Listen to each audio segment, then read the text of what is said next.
Jaylen Brown, by the way, he took social media and took notice reacting to the decision, which read, Nike, this what we doing?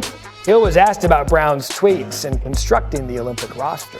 One of the hardest things is leaving people off the roster that I'm a fan of. It is the ultimate disrespect, and they didn't slap him. They pimp slapped him. That's what they did. It was a pimp slap. Oh! Stop it.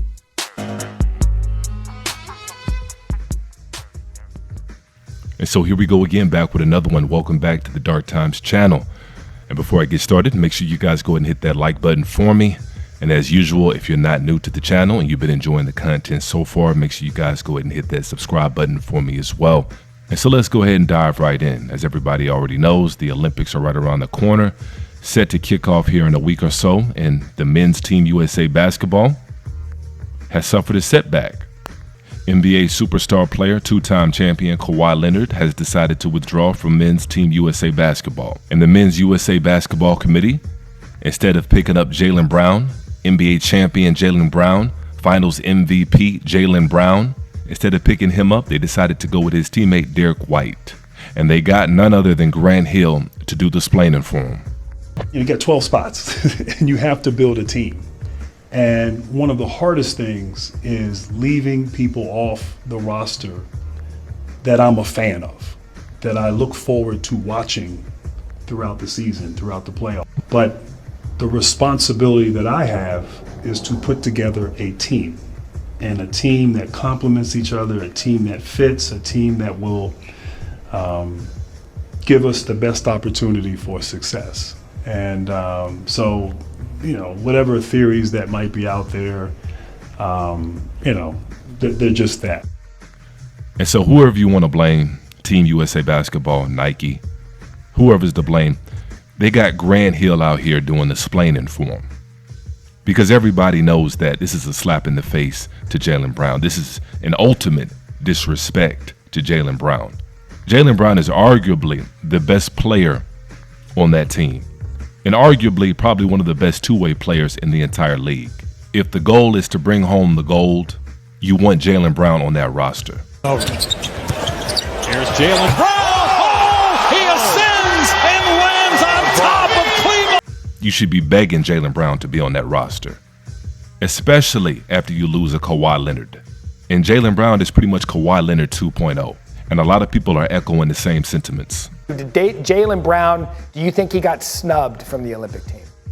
I don't know if he got snubbed, but I feel for him. He's Kawhi Leonard 2.0. So if you lose Kawhi Leonard, why wouldn't you put in Kawhi Leonard 2.0? 6'6", 6'7", defends, runs the floor, impacts the game on the defensive end, gets you extra possessions on the offensive glass, can shoot the three, can play in isolations, can play with others. He proved that, winning the most outstanding player of the finals, an elite talent, and a winning player. I feel for Jaylen Brown because of what he was able to do as a player, a winning player, win a championship. He checked every single box. And if you lose Kawhi Leonard, if you're Jaylen Brown, you're looking to say, wait a second, if you lose a guy that fits that role, I'm the perfect replacement. How can they not select? And for those of you who follow this channel, you know good and well why Jaylen Brown wasn't selected for that Team USA roster.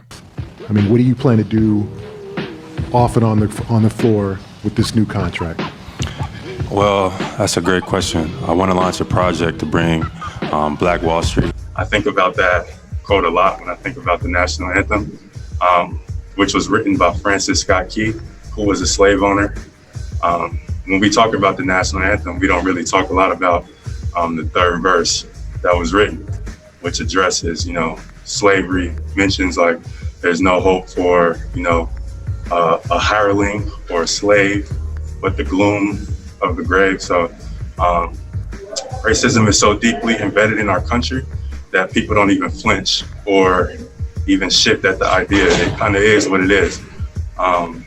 It's not the protest, it's not the police officers, the police brutality. It is, all of that is important, but it's also, you know, the framework of systemic oppression. And that's starting with the national anthem. So I think being able to take a knee is appropriate, and it may not even really be enough. It shouldn't even have come down to being a replacement to replace Kawhi Leonard. He should have been on that roster from the get-go. You're talking about an NBA champion, a finals MVP, all defensive team NBA player. I mean, times this postseason, Brown has looked like the number one option on the squad. We talked about Facts. Stop. Facts. He is the number one option. Stop. To me, they just put Jason Tatum in the front. I think Jaylen Brown's better. Who put him in the front? Shit. His game? The people. His game? People. And so Jaylen Brown should have been on that roster from the jump. But he wasn't. Because sports, no matter what they tell you, it's not a meritocracy. There's a lot of politics when it comes to sports, especially when these athletes are making millions of dollars and have the ability to affect real change, not only within society, but within their community, by their platforms, by what they say, by what they don't say, how they dress, how they conduct themselves. And so we're talking about image. And if you follow this channel, you know that image is everything. How people can perceive you, how people can perceive people that look like you, it matters. That's power. That's real power. And so sports has never been a real meritocracy. I don't care how much talent you have. If you're not willing to play ball and play ball on their terms, there's a glass ceiling. And Jaylen Brown has hit his glass ceiling. He'll be an all-star because his talent is that undeniable, but he'll never break through that superstar glass ceiling. And something like this should make it crystal clear if it wasn't crystal clear already. It is the ultimate disrespect, and they didn't slap him. They pimp slapped him. That's what they did. It was a pimp slap. Oh. Stop it. I mean, like, isn't he more like Kawhi? Why wasn't he replacing Kawhi Leonard? And this is no disrespect to Derek White. Oh, they want him to do the dirty work and all this stuff. Well, he would have been on the team from Jump Street then, because that's not what Kawhi would have been doing on the dream. You know what I mean, Chris? That's why I don't buy into that, because Kawhi wasn't doing any dirty work. So you replace. It would be different if you had a Derek White kind of dirty work like player on the Drew team. Holiday or something. Yeah, and then you were replacing that guy. I would buy that. It's a disrespect for a guy who just won the Finals MVP and has played really. It's an honor. I mean, for a lot of guys to represent your country.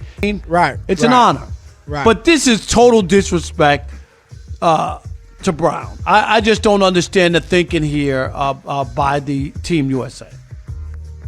And so it's an absolute spit in the face and a disgrace to the USA not to have Jaylen Brown represent Team USA men's basketball in the 2024 Paris Olympics. And it's a mistake that could wind up costing them the gold, because this is in 1992, where the men's USA basketball team can go overseas and just dominate. I don't know anything about Angola, but Angola's in trouble. Just moments ago, the Dream Team boarded the bus outside their hotel along the Ramblas. They're heading for their first matchup in Barcelona with the Angolans. This actually may be the biggest mismatch of the entire Olympics. Barkley off of speed. Magic.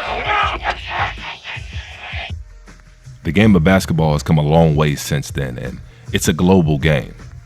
And so you have countries out here with a real shot to win the gold. They just struggled the other night against Canada.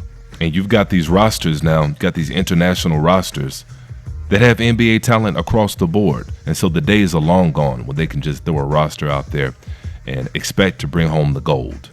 If you want to win the gold, you got to put your best players out there. And Team USA isn't doing that. They're playing politics.